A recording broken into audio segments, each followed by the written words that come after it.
In Part D, we're told that the Maclaurin series for G, evaluated at x equals 1, is a convergent alternating series with individual terms that decrease in absolute value to 0.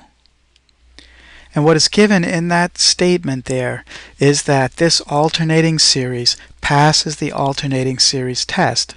It is strictly alternating, and the terms decrease in absolute value, and the limit of the nth term as n goes to infinity is 0. So it's often stated this way: it's an alternating series with individual terms that decrease in absolute value to 0.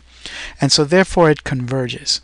Now, since it converges, we can also use the alternating series remainder theorem, which says that the difference between the actual value and the approximate value has to be less than the first excluded term. And that's really all there is to that. So I'm going to write out g of x, which was the integral from 0 to x of f prime of t squared dt. And you'll recall that that was equal to 3t to the 5th over 5 minus 3t to the 11th over 11. Those were just the first two terms. And we use those first two terms to find g of 1. We're still going to need the next term in this.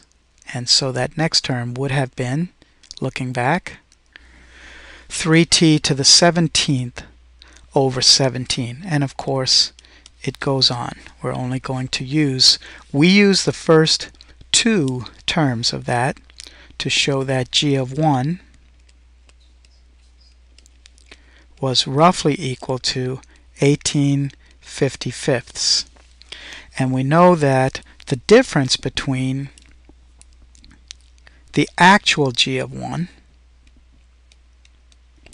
and our 18/55 approximation of g of 1 has to be less than the first term, the first excluded term, which in this case would be 3t to the 17th over 17, and for our purposes t was equal to 1, so 3 times 1 to the 17th over 17, which is 3/17, which is less than 3/15, which is 1/5.